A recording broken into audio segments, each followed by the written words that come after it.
বিসমিল্লাহির রহমানির রহিম। দয়াময় পরম দয়ালু আল্লাহর নামে। আলিফ লাম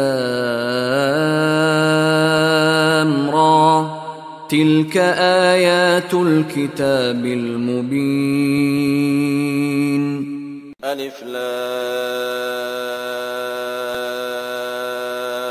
রা এগুলি সুস্পষ্ট কিতাবের আয়াত। ইন্না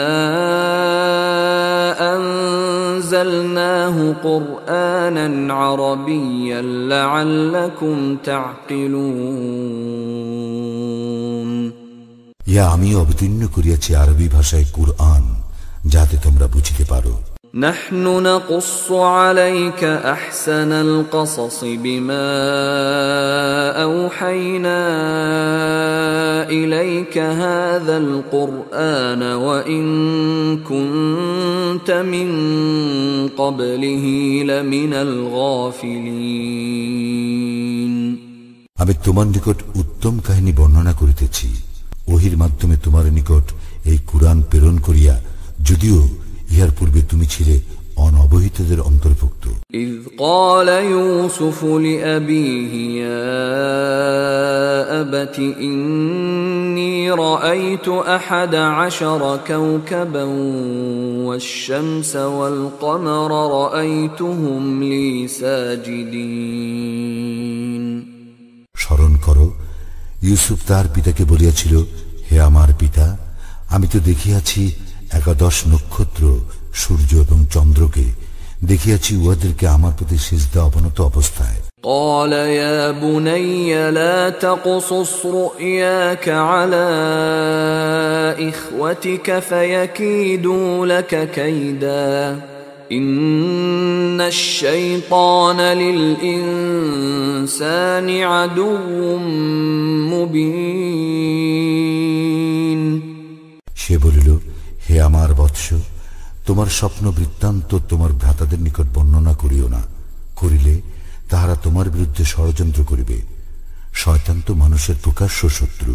وكذلك يجتبيك ربك ويعلمك من تأويل الأحاديث ويتم نعمته عليك وعلى آل يعقوب كما أتمها على أبويك من قبل إبراهيم وإسحاق إن ربك عليم حكيم। এইভাবে তোমার প্রতিপালক তোমাকে মনোনীত করিবেন এবং তোমাকে স্বপ্নের ব্যাখ্যা শিক্ষা দিবেন এবং তোমার প্রতি ও ইয়াকুবের পরিবার পরিজনের প্রতি তাহার অনুগ্রহ পূর্ণ করিবেন, যেভাবে তিনি ইহা পূর্বে পূর্ণ করিয়াছিলেন তোমার পিতৃপুরুষ ইব্রাহিম ও ইসহাকের প্রতি। নিশ্চয়ই তোমার প্রতিপালক সর্বজ্ঞ প্রজ্ঞাময়। لقد كان في يوسف وإخوته آيات للسائلين।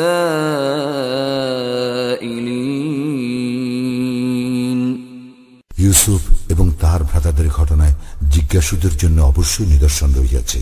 إذ قالوا ليوسف وأخوه أحب إلى أبينا منا ونحن عصبة إن أبانا لفي ضلال مبين। স্মরণ করো, উহারা বলিয়াছিল, আমাদের পিতার নিকট ইউসুফ এবং তার ভ্রাতাই আমাদের অপেক্ষা অধিক প্রিয়, অথচ আমরা একটি সংহত দল, আমাদের পিতা তো স্পষ্ট বিভ্রান্তিতে আছে। اقتلوا يوسف أو اطرحوه أرضا يخل لكم وجه أبيكم وتكونوا من بعده قوما صالحين। তোমরা ইউসুফকে হত্যা করো অথবা তাহাকে কোন স্থানে ফেলিয়া আসো, ফলে তোমাদের পিতার দৃষ্টি শুধু তোমাদের প্রতি নিবিষ্ট হইবে এবং তাহার পর তোমরা ভালো লোক হইয়া যাইবে। قال قائل منهم لا تقتلوا يوسف وألقوه في غيابة الجب يلتقطه بعض السيارة إن كنتم فاعلين উহাদের মধ্যে একজন বলিল, তোমরা ইউসুফকে হত্যা করিও না, এবং যদি কিছু করিতেই চাও তবে তাহাকে কোনো কূপের গভীরে নিক্ষেপ করো, যাত্রী দলের কেহ তাহাকে তুলিয়া লইয়া যাইবে। قالوا يا أبانا ما لك لا تأمنا على يوسف وإنا له لناصحون ওরা বলিল, হে আমাদের পিতা, ইউসুফের ব্যাপারে তুমি আমাদেরকে বিশ্বাস করিতেছ না কেন? অথচ আমরা তো তাহার শুভাকাঙ্ক্ষী। أرسله معنا غدا يرتع ويلعب وإنا له لحافظون তুমি আগামীকাল তাহাকে আমাদের সঙ্গে প্রেরণ করো, সে তৃপ্তি সহকারে খাইবে ও খেলাধুলা করিবে, আমরা অবশ্যই তাহার রক্ষণাবেক্ষণ করিব। قال إني ليحزنني أن تذهبوا به وأخاف أن يأكله الذئب وأنتم عنه غافلون সে বলিল, ইহা আমাকে অবশ্যই কষ্ট দিবে যে তোমরা তাহাকে লইয়া যাইবে, এবং আমি আশঙ্কা করি তাহাকে নেকড়ে বাঘ খাইয়া ফেলিবে, আর তোমরা তাহার প্রতি অমনোযোগী থাকিবে। قالوا لئن أكله الذئب ونحن عصبة إنا إذا لخاسرون উহারা বলিল, আমরা একটি সংহত দল হওয়া সত্ত্বেও যদি নেকড়ে বাঘ তাহাকে খাইয়া ফেলে তবে তো আমরা ক্ষতিগ্রস্ত হইব। فلما ذهبوا به وأجمعوا أن يجعلوه في غيابة الجب وأوحينا إليه لتنبئنهم بأمرهم هذا وهم لا يشعرون অতঃপর উহারা যখন তাহাকে লইয়া গেল এবং তাহাকে কূপের গভীরে নিক্ষেপ করিতে একমত হইল, এমত অবস্থায় আমি তাহাকে জানাইয়া দিলাম, তুমি উহাদেরকে উহাদের এই কর্মের কথা অবশ্যই বলিয়া দিবে যখন উহারা তোমাকে চিনিবে না। وجاءوا أباهم عشاء يبكون উহারা রাত্রির প্রথম প্রহরে কাঁদিতে কাঁদিতে উহাদের পিতার নিকট আসিল। قالوا يا أبانا إنا ذهبنا نستبق وتركنا يوسف عند متاعنا فأكله الذئب وما أنت بمؤمن لنا ولو كنا صادقين উহারা বলিল, হে আমাদের পিতা, আমরা দৌড়ের প্রতিযোগিতা করিতেছিলাম এবং ইউসুফকে আমাদের মালপত্রের নিকট রাখিয়া গিয়াছিলাম, অতঃপর নেকড়ে বাঘ তাহাকে খাইয়া ফেলিয়াছে, কিন্তু তুমি তো আমাদেরকে বিশ্বাস করিবে না যদিও আমরা সত্যবাদী। وجاءوا على قميصه بدم كذب قال بل سولت لكم أنفسكم أمرا فصبر جميل والله المستعان على ما تصفون উহারা তাহার জামায় মিথ্যা রক্ত লেপন করিয়া আনিয়াছিল। সে বলিল, না, তোমাদের মন তোমাদের জন্য একটি কাহিনী সাজাইয়া দিয়াছে, সুতরাং পূর্ণ ধৈর্যই শ্রেয়।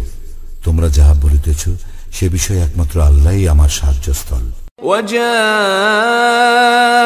سيارة فأرسلوا واردهم فأدلى دلوه قال يا بشرى هذا غلام وأسروه بضاعة والله عليم بما يعملون এক যাত্রী দল আসিল, উহারা ওদের পানির সংগ্রাহককে প্রেরণ করিল।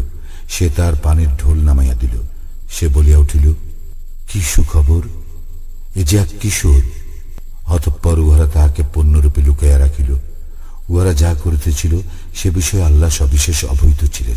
وشروه بثمن بخس دراهم معدودة وكانوا فيه من الزاهدين।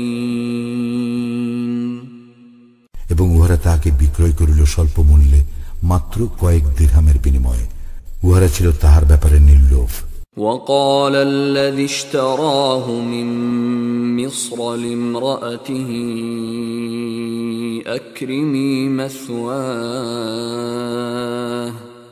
أكرمي مثواه عسى أن ينفعنا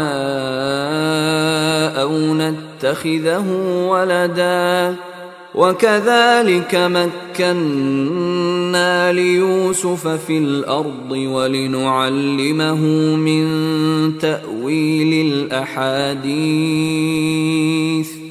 والله غالب على أمره ولكن أكثر الناس لا يعلمون। মিশরের যে ব্যক্তি তাহাকে ক্রয় করিয়াছিল সে তাহার স্ত্রীকে বলিল, ইহার থাকিবার সম্মানজনক ব্যবস্থা করো। সম্ভবত সে আমাদের উপকারে আসিবে, অথবা আমরা ইহাকে পুত্ররূপেও গ্রহণ করিতে পারি। এবং এইভাবে আমি ইউসুফকে সেই দেশে প্রতিষ্ঠিত করিলাম, তাহাকে স্বপ্নের ব্যাখ্যা শিক্ষা দিবার জন্য। আল্লাহ তাহার কার্য সম্পাদনে অপ্রতিহত, কিন্তু অধিকাংশ মানুষ ইহা অবগত নয়। ولما بلغ أشده آتيناه حكما وعلما وكذلك نجزي المحسنين। সে যখন পূর্ণ যৌবনে উপনীত হইল তখন আমি তাহাকে হিকমত ও জ্ঞান দান করিলাম, এবং এইভাবেই আমি সৎকর্মপরায়ণদেরকে পুরস্কৃত করি। وراودته التي هو في بيتها عن نفسه وغلقت الأبواب وقالت هيت لك قال معاذ الله إنه ربي أحسن مثواي إنه لا يفلح الظالمون। সে যে স্ত্রী লোকের গৃহে ছিল সে তাহা হইতে অসৎকর্ম কামনা করিল এবং দরজাগুলি বন্ধ করিয়া দিল ও বলিল, আসো। সে বলিল, আমি আল্লাহর শরণ লইতেছি, তিনি আমার প্রভু, তিনি আমার থাকিবার সুন্দর ব্যবস্থা করিয়াছেন। নিশ্চয়ই সীমা লঙ্ঘনকারীরা সফল কাম হয় না। وَلَقَدْ هَمَّتْ بِهِ وَهَمَّ بِهَا لَوْلَا أَن رَّأَىٰ بُرْهَانَ رَبِّهِ كَذَلِكَ لِنَصْرِفَ عَنْهُ السُّوءَ وَالْفَحْشَاءَ إِنَّهُ مِنْ عِبَادِنَا الْمُخْلَصِينَ। সেই রমণী তো তাহার প্রতি আসক্ত হইয়াছিল এবং সেও উহার প্রতি আসক্ত হইয়া পড়িত, যদি না সে তাহার প্রতিপালকের নিদর্শন প্রত্যক্ষ করিত। আমি তাহাকে মন্দ কর্ম ও অশ্লীলতা হইতে বিরত রাখিবার জন্য এইভাবে নিদর্শন দেখাইয়াছিলাম। সে তো ছিল আমার বিশুদ্ধ চিত্ত বান্দাদের অন্তর্ভুক্ত। واستبق الباب وقدت قميصه من دبر وألف يا سيدها لدى الباب قالت ما جزاء من أراد بأهلك سوءا إلا أن يسجن أو عذاب أليم। উহারা উভয়ে দৌড়াইয়া দরজার দিকে গেল এবং স্ত্রী লোকটি পিছন হইতে তাহার জামা ছিড়িয়া ফেলিল। তাহারা স্ত্রী লোকটির স্বামীকে দরজার নিকট পাইল। স্ত্রী লোকটি বলিল, যে তোমার পরিবারের সঙ্গে কুকর্ম কামনা করে তাহার জন্য কারাগারে প্রেরণ অথবা অন্য কোনো মর্মন্তুর শাস্তি ব্যতীত আর কি দণ্ড হইতে পারে? قال هي راودتني عن نفسي وشهد شاهد من أهلها إن كان قميصه قد من قبل فصدقت وهو من الكاذبين ইউসুফ বলিল, সেই আমা হইতে অসৎকর্ম কামনা করিয়াছিল। স্ত্রী লোকটির পরিবারের একজন সাক্ষী সাক্ষ্য দিল, যদি উহার জামার সম্মুখ দিক ছিন্ন করা হইয়া থাকে তবে স্ত্রী লোকটি সত্য কথা বলিয়াছে এবং পুরুষটি মিথ্যাবাদী। وَإِن كَانَ قَمِيصُهُ قُدَّ مِن دُبُرٍ فَكَذَبَتْ وَهُوَ مِنَ الصَّادِقِينَ কিন্তু উহার জামা যদি পেছন দিক হইতে ছিন্ন করা হইয়া থাকে তবে স্ত্রী লোকটি মিথ্যা বলিয়াছে এবং পুরুষটি সত্যবাদী।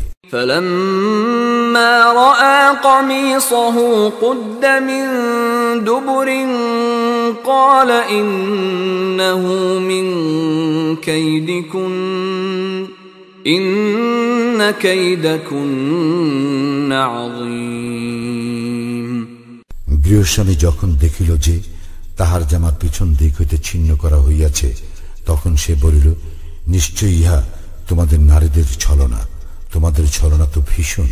يوسف أعرض عن هذا واستغفري لذنبك إنك كنت من الخاطئين হে ইউসুফ, তুমি ইয়া উপেক্ষা করো এবং হে নারী, তুমি তোমার অপরাধের জন্য ক্ষমা প্রার্থনা করো, তুমি তো অপরাধী। وقال نسوة في المدينة امرأة العزيز تراود فتاها عن نفسه قد شغفها حبا إنا لنراها في ضلال مبين নগরের কতিপয় নারী বলিল, আজিজের স্ত্রী তাহার যুবক দাস হইতে অসৎকর্ম কামনা করিতেছে, প্রেম তাহাকে উন্মত্ত করিয়াছে, আমরা তো তাহাকে দেখিতেছি স্পষ্ট বিভ্রান্তিতে। فلما سمعت بمكرهن أرسلت إليهن وأعتدت لهن متكئا وآتت كل واحدة منهن سكينا وقالت اخرج عليهن فلما رأينه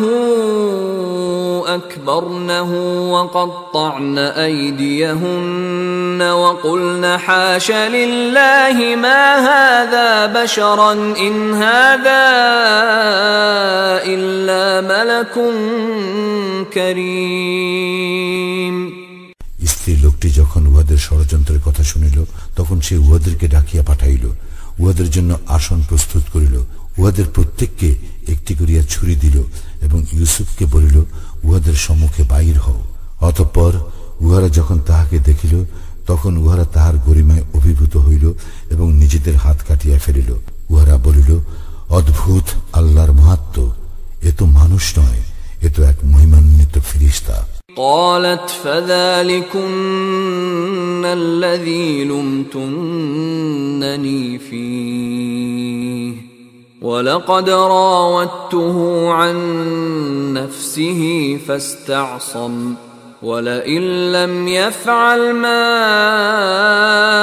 آمره ليسجنن وليكونا من الصاغرين সে বলিল, এই সে যাহার সম্বন্ধে তোমরা আমার নিন্দা করিয়াছ, আমি তো তাহা হইতে অসৎকর্ম কামনা করিয়াছি, কিন্তু সে নিজেকে পবিত্র রাখিয়াছে, আমি তাহাকে যাহা আদেশ করিয়াছি সে যদি তাহা না করে তবে সে কারারুদ্ধ হইবেই এবং হীনদের অন্তর্ভুক্ত হইবে। قال رب السجن أحب إلي مما يدعونني إليه وإلا تصرف عني كيدهن أصب إليهن وأكن من الجاهلين ইউসুফ বলিল, হে আমার প্রতিপালক, এই নারীগণ আমাকে যাহার প্রতি আহ্বান করিতেছে তাহা অপেক্ষা কারাগার আমার নিকট অধিক প্রিয়, আপনি যদি উহাদের ছলনা হইতে আমাকে রক্ষা না করেন, তবে আমি উহাদের প্রতি আকৃষ্ট হইয়া পড়িব এবং অজ্ঞদের অন্তর্ভুক্ত হইব। فاستجاب له ربه فصرف عنه كيدهن إنه هو السميع العليم। অতঃপর তাহার প্রতিপালক তাহার আহ্বানে সাড়া দিলেন এবং তাহাকে উহাদের ছলনা হইতে রক্ষা করিলেন। তিনি তো সর্বশ্রোতা, সর্বজ্ঞ। ثم بدا لهم من بعد ما رأوا الآيات ليسجننه حتى حين। নিদর্শনাবলী দেখিবার পর উহাদের মনে হইল যে তাহাকে কিছুকালের জন্য কারারুদ্ধ করিতেই হইবে। ودخل معه السجن فتيان قال أحدهما إني أراني أعصر خمرا وقال الآخر إني أراني أحمل فوق رأسي خبزا تأكل الطير منه نبئنا بتأويله إنا نراك من المحسنين। তাহার সঙ্গে দুইজন যুবক কারাগারে প্রবেশ করিল। উহাদের একজন বলিল, আমি স্বপ্নে দেখিলাম আমি আঙ্গুর নিংড়াইয়া রস বাহির করিতেছি, এবং অপরজন বলিল, আমি স্বপ্নে দেখিলাম আমি আমার মস্তকে রুটি বহন করিতেছি এবং পাখি উহা হইতে খাইতেছে। আমাদেরকে তুমি ইহার তাৎপর্য জানাইয়া দাও, আমরা তো তোমাকে সৎকর্মপরায়ণ দেখিতেছি। قال لا يأتيكما طعام ترزقانه إلا نبأتكما بتأويله قبل أن يأتيكما ذلكما مما علمني ربي إني تركت ملة قوم لا يؤمنون بالله وهم بالآخرة هم كافرون।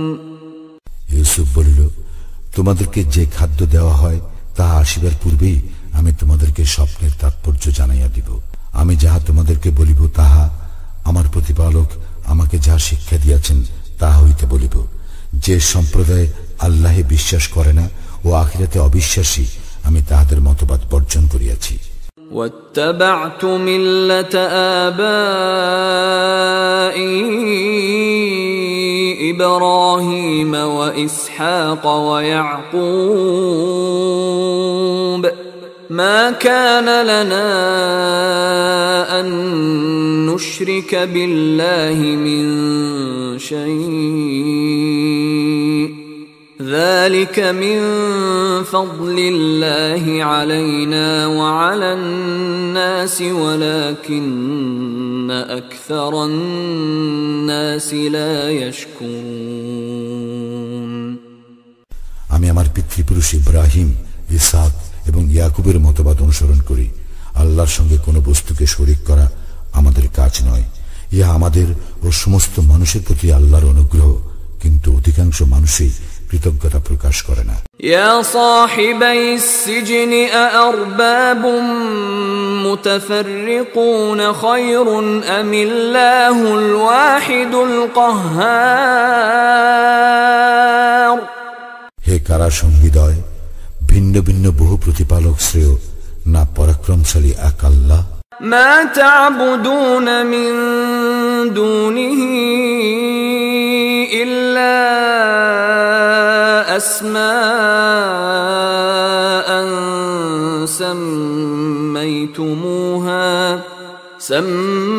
سميتموها أنتم وآباؤكم ما أنزل الله بها من سلطان إن الحكم إلا لله أمر ألا تعبدوا إلا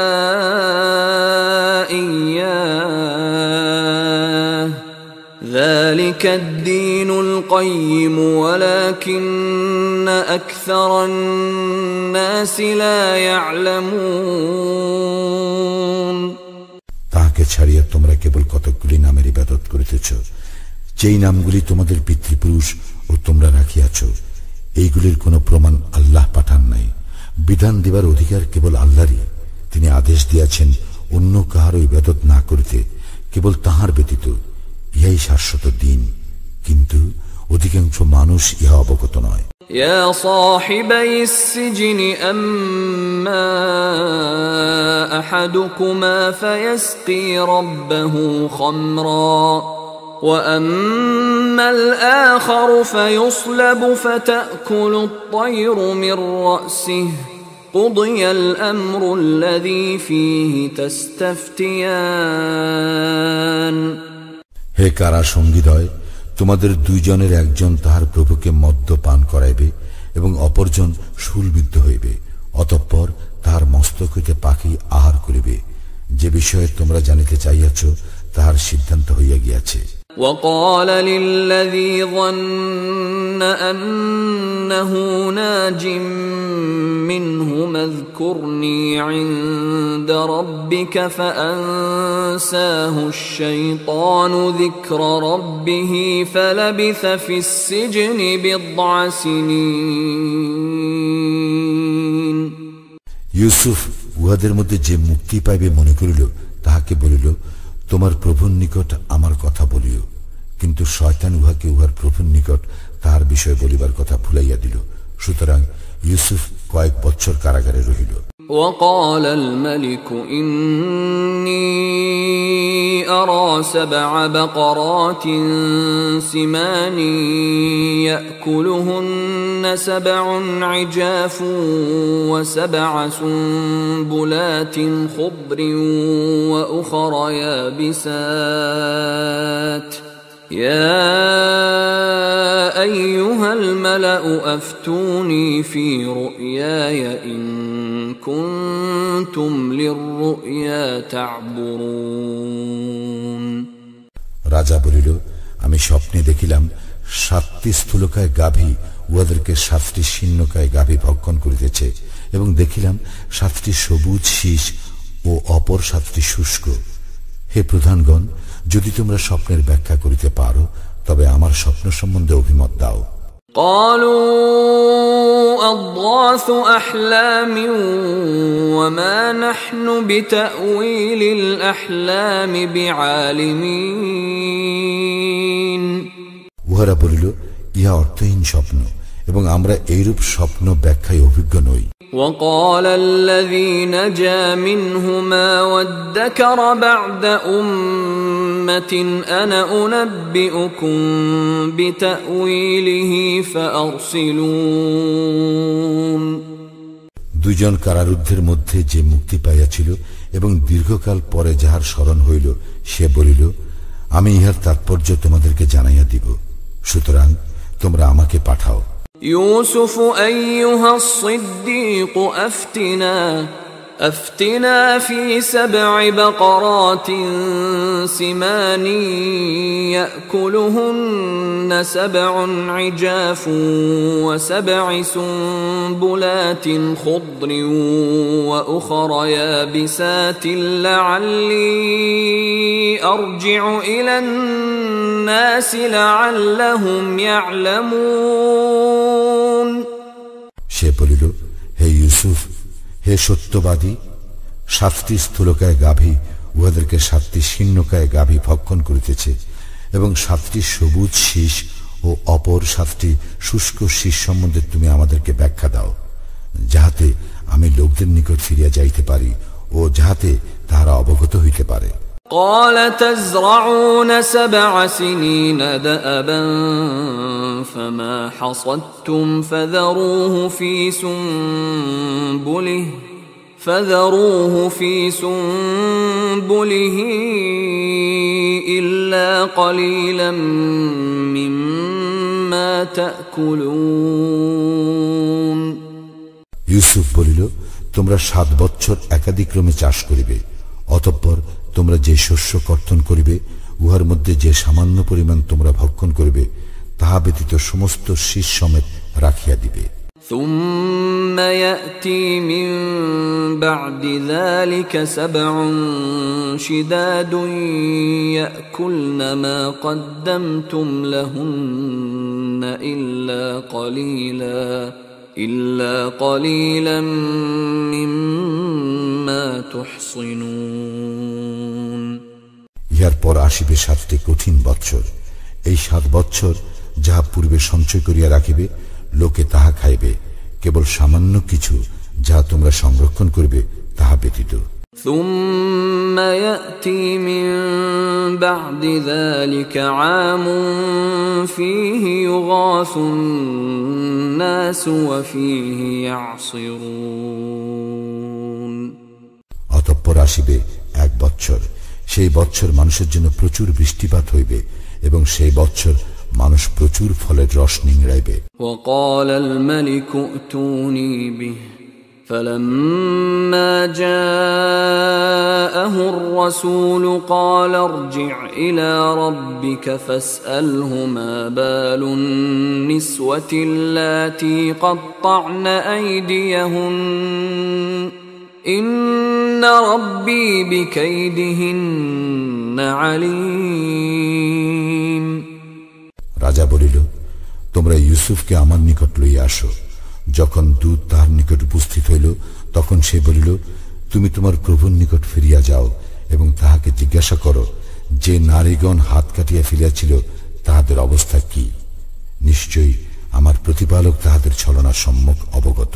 قال ما خطبكن إذ راوتن يوسف عن نفسه قلنا حاش لله ما علمنا عليه من سوء قالت امرأة العزيز الآن حصحص الحق أنا راودته عن نفسه وإنه لمن الصادقين। রাজা নারীগণকে বলিল, যখন তোমরা ইউসুফ হইতে অসৎকর্ম কামনা করিয়াছিলে তখন তোমাদের কি হইয়াছিল? তাহারা বলিল, অদ্ভুত আল্লাহর মাহাত্ম্য, আমরা উহার মধ্যে কোনো দোষ দেখি নাই। আজিজের স্ত্রী বলিল, এক্ষণে সত্য প্রকাশ হইল, আমি তাহাকে ফুসলাইয়াছিলাম, নিশ্চয়ই সে তো সত্যবাদী।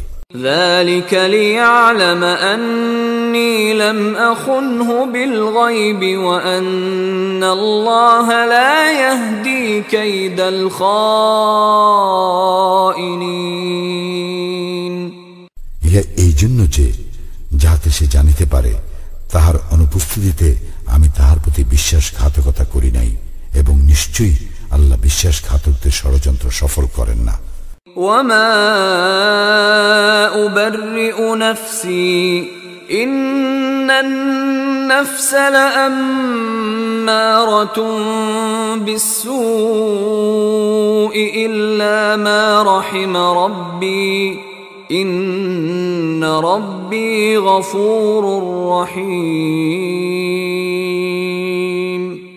সে বলিল, আমি নিজেকে নির্দোষ মনে করি না, মানুষের মন অবশ্যই মন্দ কর্মপ্রবণ, কিন্তু সে নয় যাহার প্রতি আমার প্রতিপালক দয়া করেন। আমার প্রতিপালক তো অতি ক্ষমাশীল, পরম দয়ালু।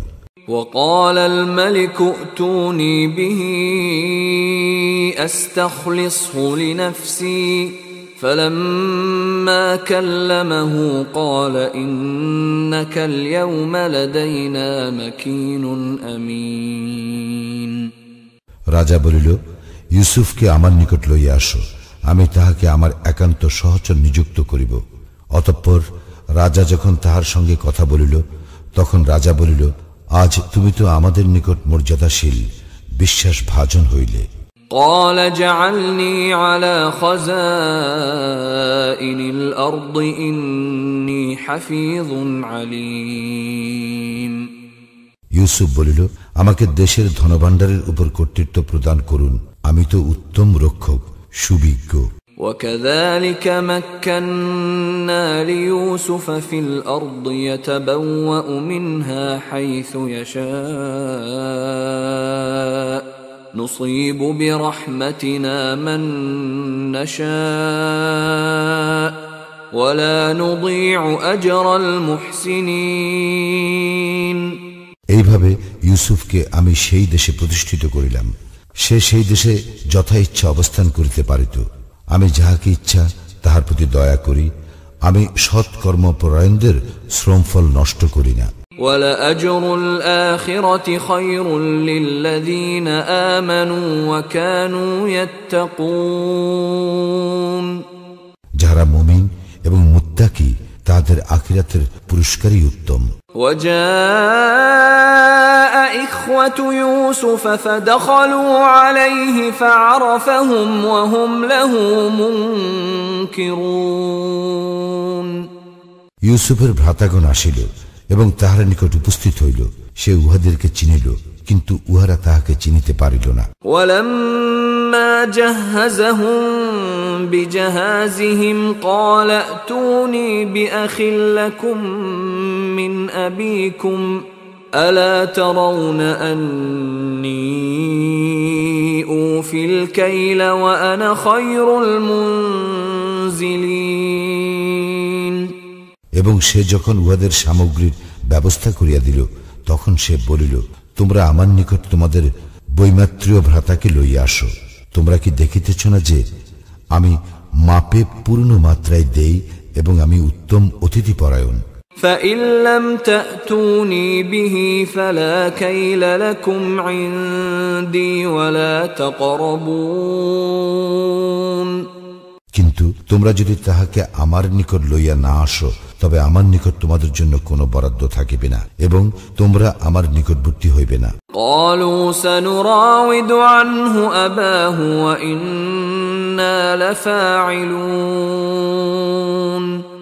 উহারা বলিল, উহার বিষয়ে আমরা উহার পিতাকে সম্মত করিবার চেষ্টা করিব এবং আমরা নিশ্চয়ই ইহা করিব। وقال لفتيانه جعلوا بضاعتهم في رحالهم لعلهم يعرفونها إذا انقلبوا إلى أهلهم لعلهم يرجعون ইউসুফ তাহার ভৃত্যগণকে বলিল, উহারা যে পণ্য মূল্য দিয়াছে তাহা উহাদের মালপত্রের মধ্যে রাখিয়া দাও, যাহাতে স্বজনদের নিকট প্রত্যাবর্তনের পর উহারা তাহা চিনিতে পারে, তাহা হইলে উহারা পুনরায় আসিতে পারে। فَلَمَّا رَجَعُوا إِلَى أَبِيهِمْ قَالُوا يَا أَبَانَا مُنِعَ مِنَّا الْكَيْلُ فَأَرْسِلْ مَعَنَا أَخَانَا نَكْتَلْ وَإِنَّا لَهُ لَحَافِظُونَ অতঃপর উহারা যখন উহাদের পিতার নিকট ফিরিয়া আসিল, তখন উহারা বলিল, হে আমাদের পিতা, আমাদের জন্য বরাদ্দ নিষিদ্ধ করা হইয়াছে, সুতরাং আমাদের ভ্রাতাকে আমাদের সঙ্গে পাঠাইয়া দিন, যাহাতে আমরা রসদ পাইতে পারি। আমরা অবশ্যই তাহার রক্ষণাবেক্ষণ করিব। قال هل آمنكم عليه إلا كما أمنتكم على أخيه من قبل فالله خير حافظا وهو أرحم الراحمين সে বলিল, আমি কি তোমাদেরকে উহার সম্বন্ধে সেইরূপ বিশ্বাস করিব যেরূপ বিশ্বাস পূর্বে তোমাদেরকে করিয়াছিলাম উহার ভ্রাতা সম্বন্ধে? আল্লাহই রক্ষণাবেক্ষণে শ্রেষ্ঠ এবং তিনি সর্বশ্রেষ্ঠ দয়ালু। ولما فتحوا متاعهم وجدوا بضاعتهم ردت إليهم قالوا يا أبانا ما نبغي هذه بضاعتنا ردت إلينا ونمير أهلنا ونحفظ أخانا ونزداد كيل بعير ذلك كيل يسير যখন উহারা উহাদের মালপত্র খুলিল, তখন উহারা দেখিতে পাইল উহাদের পণ্যমূল্য উহাদেরকে প্রত্যাবর্তন করা হইয়াছে। উহারা বলিল, হে আমাদের পিতা, আমরা আর কি প্রত্যাশা করিতে পারি? ইহা আমাদের প্রদত্ত পণ্যমূল্য আমাদেরকে প্রত্যাপন করা হইয়াছে। পুনরায় আমরা আমাদের পরিবার বর্গকে খাদ্য সামগ্রী আনিয়া দিব, এবং আমরা আমাদের ভ্রাতার রক্ষণাবেক্ষণ করিব, এবং আমরা অতিরিক্ত আর এক উষ্টি বোঝাই পণ্য আনিব। যাহা আনিয়াছি তাহা পরিমাণে অল্প।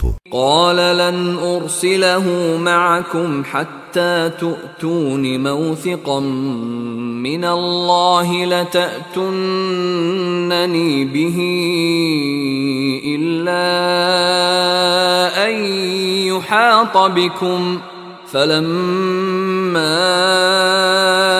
آتوه موثقهم قال الله على ما نقول وكيل।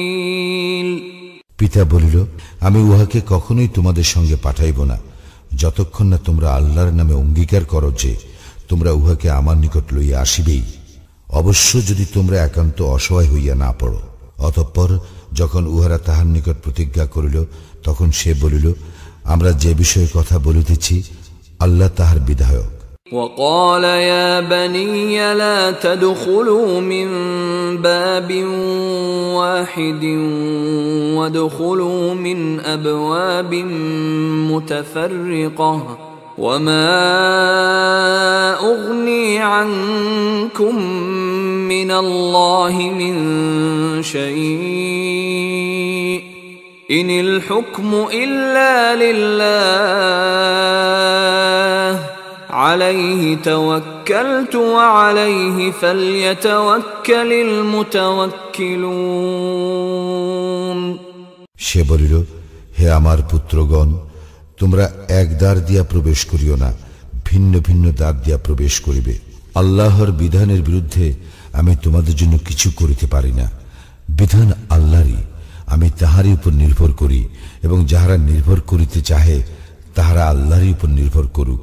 ولما دخلوا من حيث أمرهم أبوهم ما كان يغني عنهم من الله من شيء إلا حاجة في نفس يعقوب قضاها وإنه لذو علم لما علمناه ولكن أكثر الناس لا يعلمون। যখন তাহারা তাহাদের পিতা তাহাদেরকে যেভাবে আদেশ করিয়াছিল সেইভাবেই প্রবেশ করিল, তখন আল্লাহর বিধানের বিরুদ্ধে উহা তাহাদের কোনো কাজে আসিল না। ইয়াকুব কেবল তাহার মনের একটি অভিপ্রায় পূর্ণ করিয়াছিল, এবং সে অবশ্যই জ্ঞানী ছিল, কারণ আমি তাহাকে শিক্ষা দিয়াছিলাম, কিন্তু অধিকাংশ মানুষ ইহা অবগত নয়। ولما دخلوا على يوسف آوى إليه أخاه قال إني أنا أخوك فلا تبتئس بما كانوا يعملون। উহারা যখন ইউসুফের সম্মুখে উপস্থিত হইল, তখন ইউসুফ তাহার সহোদরকে নিজের কাছে রাখিল এবং বলিল, নিশ্চয়ই আমি তোমার সহোদর, সুতরাং উহারা যাহা করিত তাহার জন্য দুঃখ করিও না। فلما جهزهم بجهازهم جعل السقاية في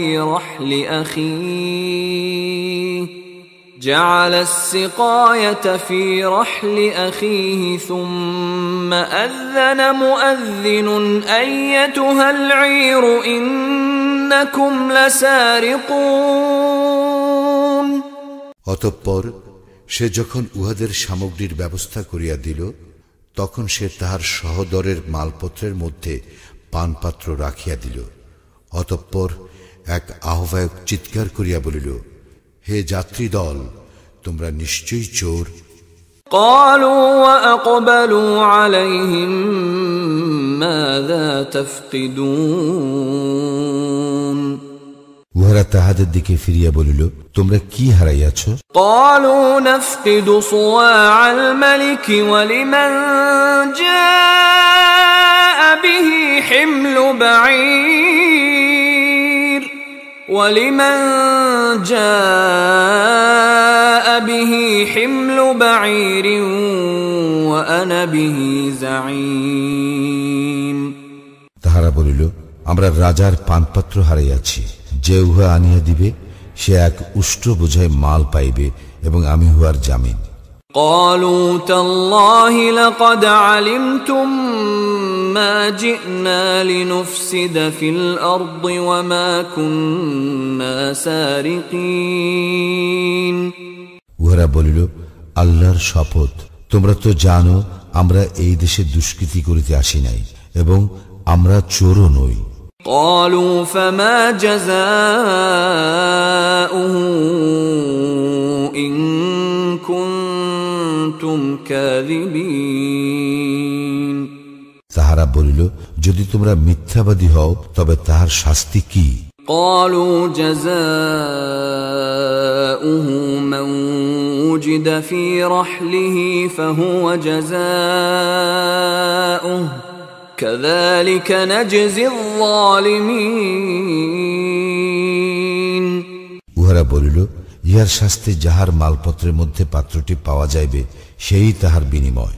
এইভাবে আমরা সীমা লঙ্ঘনকারীদেরকে শাস্তি দিয়া থাকি। فبدأ بأوعيتهم قبل وعاء أخيه ثم استخرجها من وعاء أخيه كذلك كدنا ليوسف ما كان ليأخذ أخاه في دين الملك إلا أن يشاء الله نرفع درجات من نشاء وفوق كل ذي علم عليم অতঃপর সে তাহার সহদরের মালপত্র তল্লাশির পূর্বে উহাদের মালপত্র তল্লাশি করিতে লাগিল। পরে তাহার সহদরের মালপত্রের মধ্যে হইতে পাত্রটি বাহির করিল। এইভাবে আমি ইউসুফের জন্য কৌশল করিয়াছিলাম।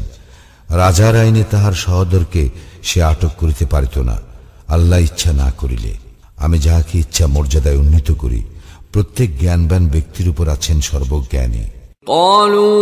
قالوا إن يسرق فقد سرق أخ له من قبل فأسرها يوسف في نفسه ولم يبدها لهم قال أنتم شر مكانا والله أعلم بما تصفون উহারা বলিল, সে যদি চুরি করিয়া থাকে তবে তার সহদরও তো পূর্বে চুরি করিয়াছিল, কিন্তু ইউসুফ প্রকৃত ব্যাপার নিজের মনে গোপন রাখিল এবং উহাদের নিকট প্রকাশ করিল না। সে মনে মনে বলিল, তোমাদের অবস্থা তো হীনতর এবং তোমরা যাহা বলিতেছ সে সম্বন্ধে আল্লাহ সবিশেষ অবহিত। قالوا يا أيها العزيز إن له أبا شيخا كبيرا فخذ أحدنا مكانه إنا نراك من المحسنين উহারা বলিল, হে আজিজ, ইহার পিতা তো অতিশয় বৃদ্ধ, সুতরাং ইহার স্থলে আপনি আমাদের একজনকে রাখুন, আমরা তো আপনাকে দেখিতেছি মহানুভব ব্যক্তিদের একজন। قال معاذ الله أن نأخذ إلا من وجدنا متاعنا عنده إنا إذا لظالمون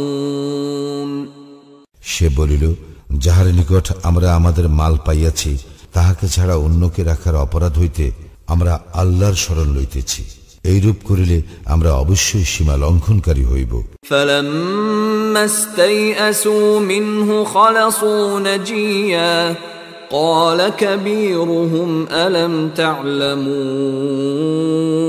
أن أباكم قد أخذ عليكم موثقا من الله ومن قبل ما فرطتم في يوسف فلن أبرح الأرض حتى يأذن لي أبي أو يحكم الله لي وهو خير الحاكمين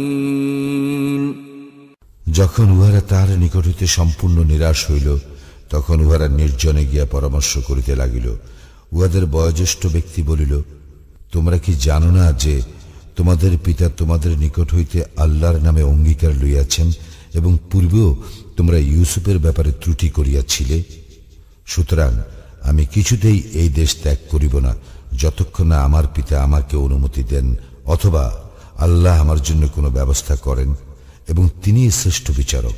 ارجعوا إلى أبيكم فقولوا يا أبانا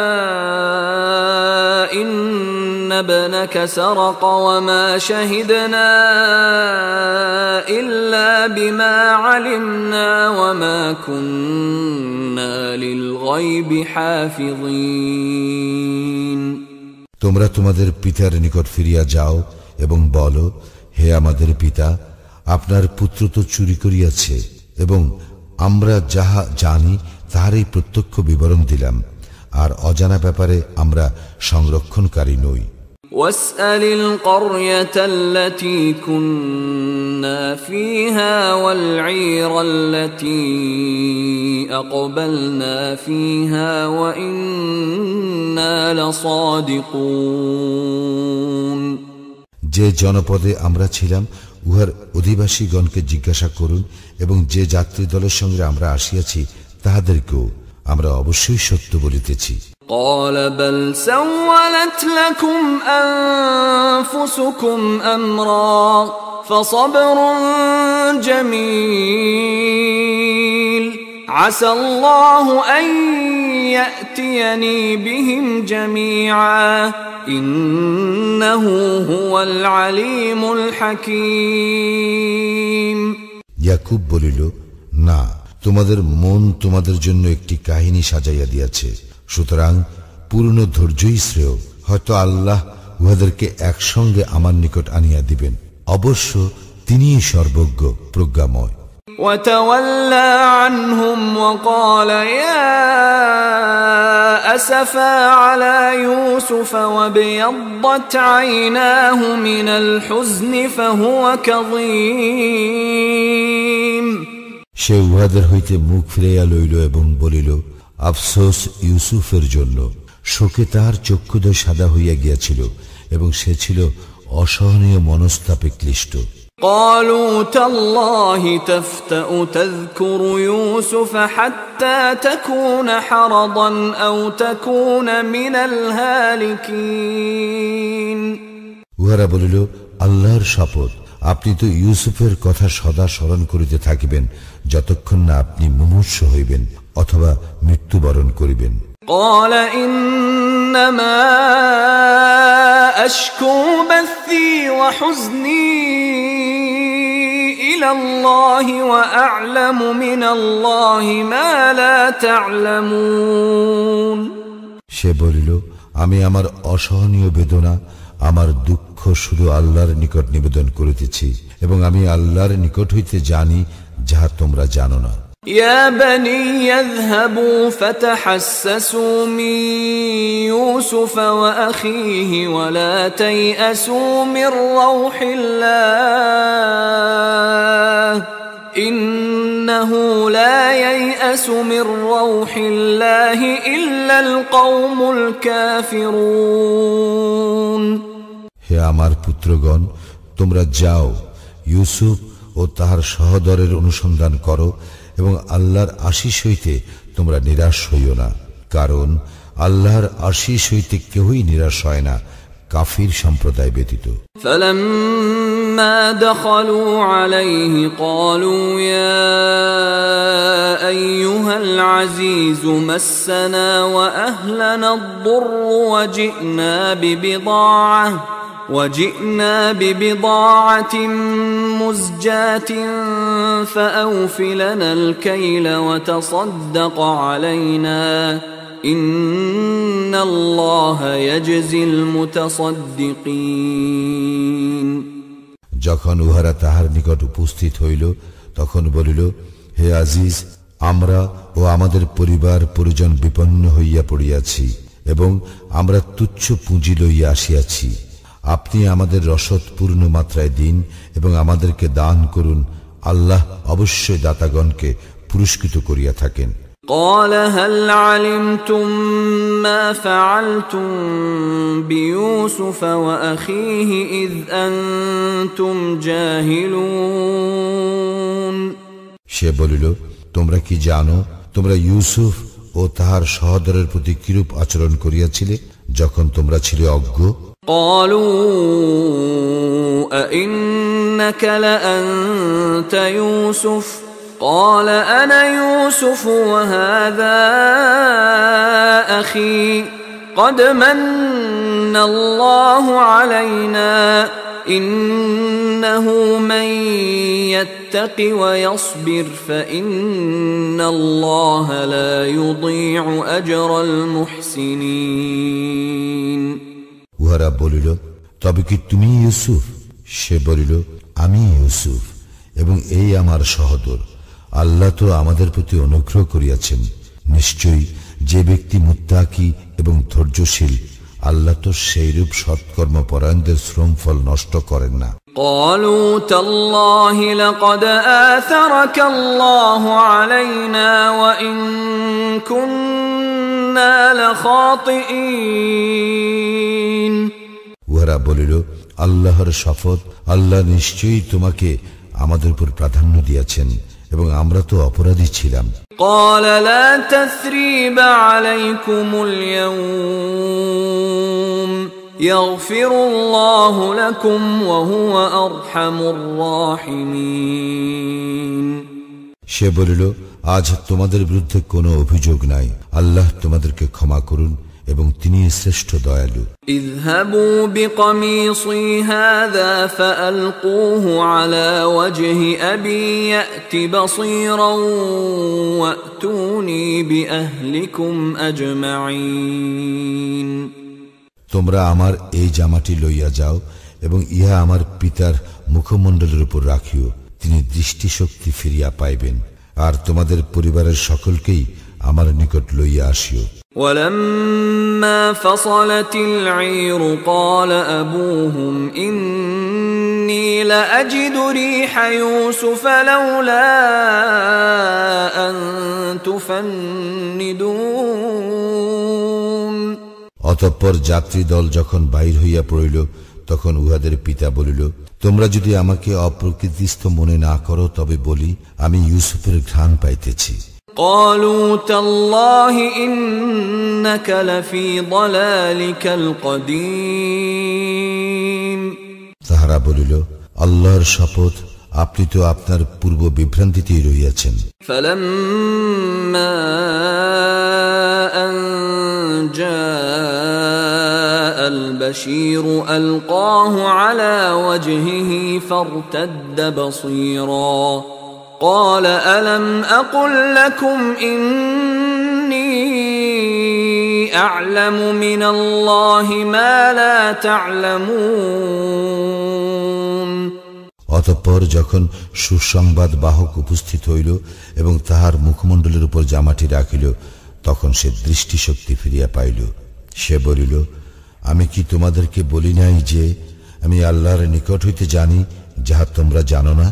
قالوا يا أبانا استغفر لنا ذنوبنا إنا كنا خاطئين উহারা বলিল, হে আমাদের পিতা, আমাদের পাপের জন্য ক্ষমা প্রার্থনা করুন, আমরা তো অপরাধী। قال سوف أستغفر لكم ربي ইন্নাহু হুয়াল গফুরুর রহিম।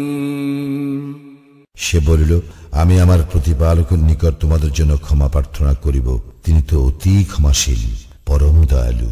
فلما دخلوا على يوسف آوى إليه أبويه وقال ادخلوا مصر إن شاء الله آمنين। অতঃপর উহারা যখন ইউসুফের নিকট উপস্থিত হইল, তখন সে তাহার পিতা মাতাকে আলিঙ্গন করিল এবং বলিল, আপনারা আল্লাহর ইচ্ছায় নিরাপদে মিশরে প্রবেশ করুন। ورفع أبويه على العرش وخروا له سجدا وقال يا أبت هذا تأويل رؤياي من قبل قد جعلها ربي حقا وقد أحسن بي إذ أخرجني من السجن وجاء بكم من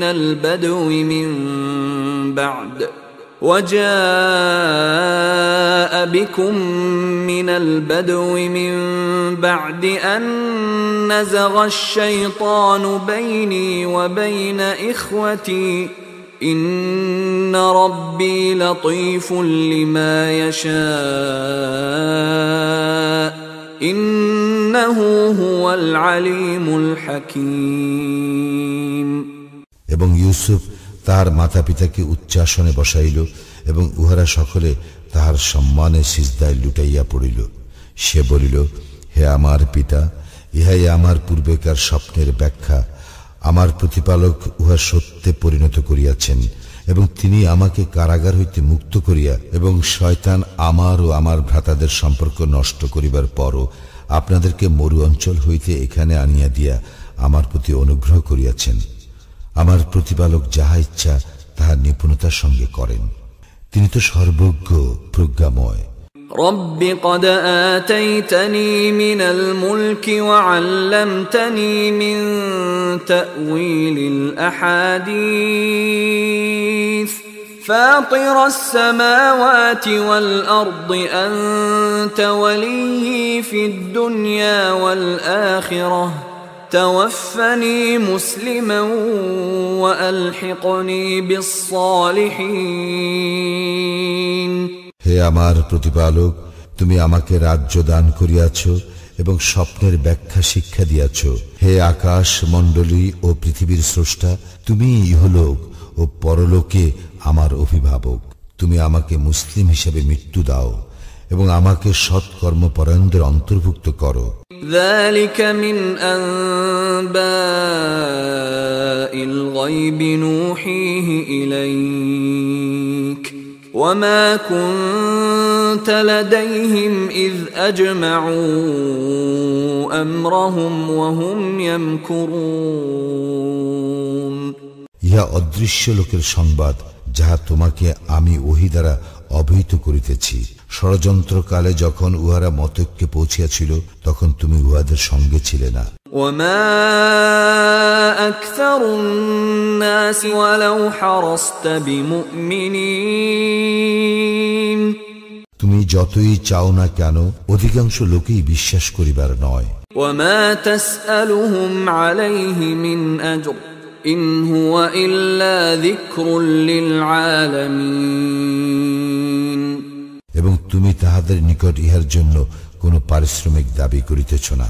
ইহা তো বিশ্ব জগতের জন্য উপদেশ ব্যতীত কিছু নয়। وكأين من آية في السماوات والأرض يمرون عليها وهم عنها معرضون।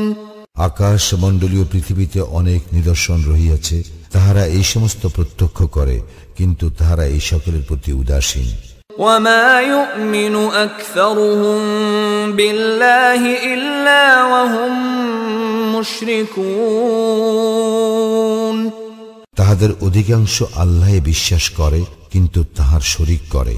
أفأمنوا أن تأتيهم غاشية من عذاب الله أو تأتيهم الساعة بغتة وهم لا يشعرون তবে কি তাহারা আল্লাহর সর্বগ্রাসী শাস্তি হইতে অথবা তাহাদের অজ্ঞাতসারে কিয়ামতের আকস্মিক উপস্থিতি হইতে নিরাপদ? قل هذه سبيلي أدعو إلى الله على بصيرة أنا ومن اتبعني وسبحان الله وما أنا من المشركين বলো, ইহাই আমার পথ। আল্লাহর প্রতি মানুষকে আমি আহ্বান করি স্বজ্ঞানে, আমি এবং আমার অনুসারীগণ। আল্লাহ মহিমান্বিত, এবং যাহারা আল্লাহর শরীক করে আমি তাহাদের অন্তর্ভুক্ত নই। وما أرسلنا من قبلك إلا رجالا نوحي إليهم من أهل القرى أفلم يسيروا في الأرض فينظروا كيف كان عاقبة الذين من قبلهم ولدار الآخرة خير للذين اتقوا أفلا تعقلون তোমার পূর্বেও জনপদবাসীদের মধ্য হইতে পুরুষগণকেই প্রেরণ করিয়াছিলাম, যাহাদের নিকট ওহী পাঠাইতাম। তাহারা কি পৃথিবীতে ভ্রমণ করে নাই এবং তাহাদের পূর্ববর্তীদের কি পরিণাম হইয়াছিল তাহা কি দেখে নাই? যাহারা মুত্তাকি তাহাদের জন্য পরলোকেই শ্রেয়। তোমরা কি বোঝো না? حتى إذا استيأس الرسل وظنوا أنهم قد كذبوا جاءهم نصرنا فنجي من نشاء ولا يرد بأسنا عن القوم المجرمين অবশেষে যখন রাসূলগণ নিরাশ হইল এবং লোকে ভাবিল যে রাসূলগণকে মিথ্যা আশ্বাস দেওয়া হইয়াছে, তখন তাহাদের নিকট আমার সাহায্য আসিল। এইভাবে আমি যাহাকে ইচ্ছা করি সে উদ্ধার পায়। অপরাধী সম্প্রদায় হইতে আমার শাস্তি রদ করা যায় না।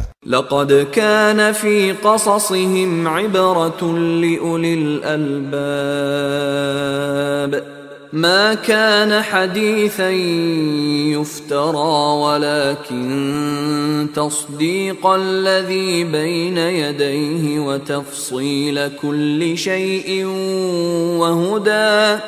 وهدى ورحمة لقوم يؤمنون উহাদের বৃত্তান্তে বোধশক্তি সম্পন্ন ব্যক্তিদের জন্য আছে শিক্ষা। ইহা এমন বাণী যাহা মিথ্যা রচনা নয়, কিন্তু মুমিনদের জন্য ইহা পূর্ব গ্রন্থে যাহা আছে তাহার প্রত্যয়ন এবং সমস্ত কিছুর বিশদ বিবরণ, হিদায়াত ও রহমত।